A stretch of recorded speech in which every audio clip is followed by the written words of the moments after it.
Assalomu alaykum, kanalimiz obunachilari, hurmatli ustozlar, o'quvchilar. Biz Samarali ta'lim o'quv markazi biologiya fani jamoasi o'quvchilari va o'qituvchilar bilan birgalikda Davlat test markazi tomonidan ishlab chiqilgan DTN 2009 test topshiriqlarini video yechimlarini qilishni boshladik. Video yechimlarini qilishda har bir to'g'ri javobni nima maqsaddan chiqib ketishi va uning izohi va to'g'ri javobni izohi bilan berib o'tamiz. Demak, Davlat test markazi tomonidan ishlab chiqilgan DTN 2009 test topshiriqlari to'plami. Birinchi mavzuyimiz biologik atamalar va tushunchalar, biologiya fan sifatida, biologiya fanining maqsadi va vazifalari. Birinchi savol: organizmga kirgan mikroblarni bir-biriga yopishtirib, eritib yuboradigan moddalar nima deb ataladi? Bu moddalar antitelolar deyiladi. Buni 8-sinf biologiya kitobimizda aytib o'tilgan. Antitoksinlar mikroblarni neytrallab yuboradi, shu sababdan chiqib ketadi. Batsilla bu bakteriya shakli, neyrogormonlar nerv sistemasi tomonidan ishlab chiqarilgan biologik faol moddalar. Ikkinchi savol: tashqi muhit omillari o'zgarishiga qaramay organizmlar o'z tuzilishi va ichki muhit doimiy saqlash xususiyati nima deyiladi? Bu gomeostaz deyiladi. Xo'p, gipotireoz qalqonsimon bez funksiyasidan bog'liq bo'lgan kasallik, fototoksisot hayvonlarning yorug'lik tomon harakati, anabioz noqulay sharoitda yangi hayot bosqichiga o'tish. Uchinchi savol: antitelo nima? Antitelo birinchi savolga ko'rib o'tdik, mikroblarni eritib yuboradigan zarrachalar. Demak, to'g'ri javoblarimiz bir-biriga yopishtirib eritib yuboradi. A bo'ladi.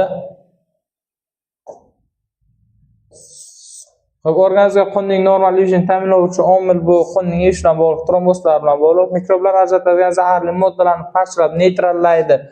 Antitoksinlar, organizmga kirgan viruslar, bu biror kasallikni qo'zg'atuvchi viruslar yoki faglar bo'lishi mumkin. To'rtinchi savoldan davom etamiz. Bu talablarga mos javob tayinlang. Gomeostaz nima? Buni ham o'zi ko'rib chiqdik. Tashqi muhit omillari o'zgarishiga qaramay organizmlarni ichki muhit doimiyligini bir holatda saqlash xususiyati bu gomeostaz deyiladi. To'g'ri javob D bo'lar ekan. Tashqi muhit omillari o'zgarishi natijasida organizmga kislorodning yetishmasligi, gipoksiya holati, noqulay sharoit vujudga kelganda organizmga moddalar almashinuvi sekinlashishi yoki vaqtincha to'xtashi anabioz, tashqi muhit ta'sirlari yoki noqulay sharoit tufayli oqsillar tabiiy holatining yo'qolishi bu denaturatsiya. 5-savoldan davom etamiz. O'simliklar anatomiyasi nomli kitobning muallifini aniqlang. O'simliklar anatomiyasi nomli kitobning muallifi Griyu bu to'qima tushunchasini o'simliklar anatomiyasi nomli kitobida kiritgan. Robert bu hujayrani aniqlagan, Antonin bir hujayrali organizmlarni aniqlagan, Karl sistematikani fanga kiritgan. 6-savoldan davom etamiz. Jayron nima? Jayron qarshi qaytaruvchi juft tuyoqli hayvon. Buni 7-sinf kitobimizda keltirilgan.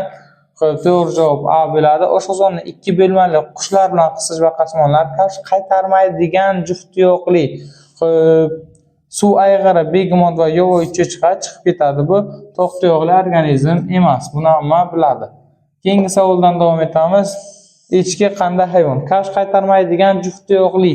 Xo'p, echki qarshi qaytaradi. Xo'p, oshqozonni bo'lmalariga bo'linmagan to'q tuyoqlilar, to'q tuyoqli organizm emas, qarshi qaytaruvchi juft tuyoqli. To'g'ri javob D. 8-savoldan davom etamiz. Oxu qanday hayvon? Oxu to'q tuyoqli emas. Bu juft tuyoqli qarshi qaytaradigan, qarshi qaytaruvchi juft tuyoqli. To'g'ri javob B. Oshqozonni 2 bo'lmali aytdik, qushlar bilan qisish va qasmonlar qarshi qaytarmaydigan juft tuyoqlini ham aytdik, begemot bilan to'ng'iz yoki yovvoyi cho'chqa. 9-savoldan davom etamiz. Bu talablarga mos javob tanlang. Begemot. Endi buni o'zi yuqori savolga ko'rib o'tdik. Demak, qarshi qaytarmaydigan juft tuyoqli organizm. To'g'ri javob A. Qarshi qaytaruvchi emas, oshqozon bo'lmalariga bo'lingan, xo'p, oshqozon bo'lmalariga bo'linmagan bo'ladi. Bularni to'q tuyoqli organizm emas. 10-savoldan davom etamiz. Ot qanday hayvon? Ot to'q tuyoqli hayvon hisoblanadi. To'g'ri javob A. Qarshi qaytarmaydigan juft tuyoqli. Ot juft tuyoqli hayvon emas, qarshi qaytarmaydi, to'g'ri, lekin juft tuyoqli hayvon emas. Oshqozon 4 bo'lmali juft tuyoqlilar qarshi qaytaruvchi juft tuyoqli, qarshi qaytarmaydi. To'g'ri javob 10-savolimizga A bo'ladi.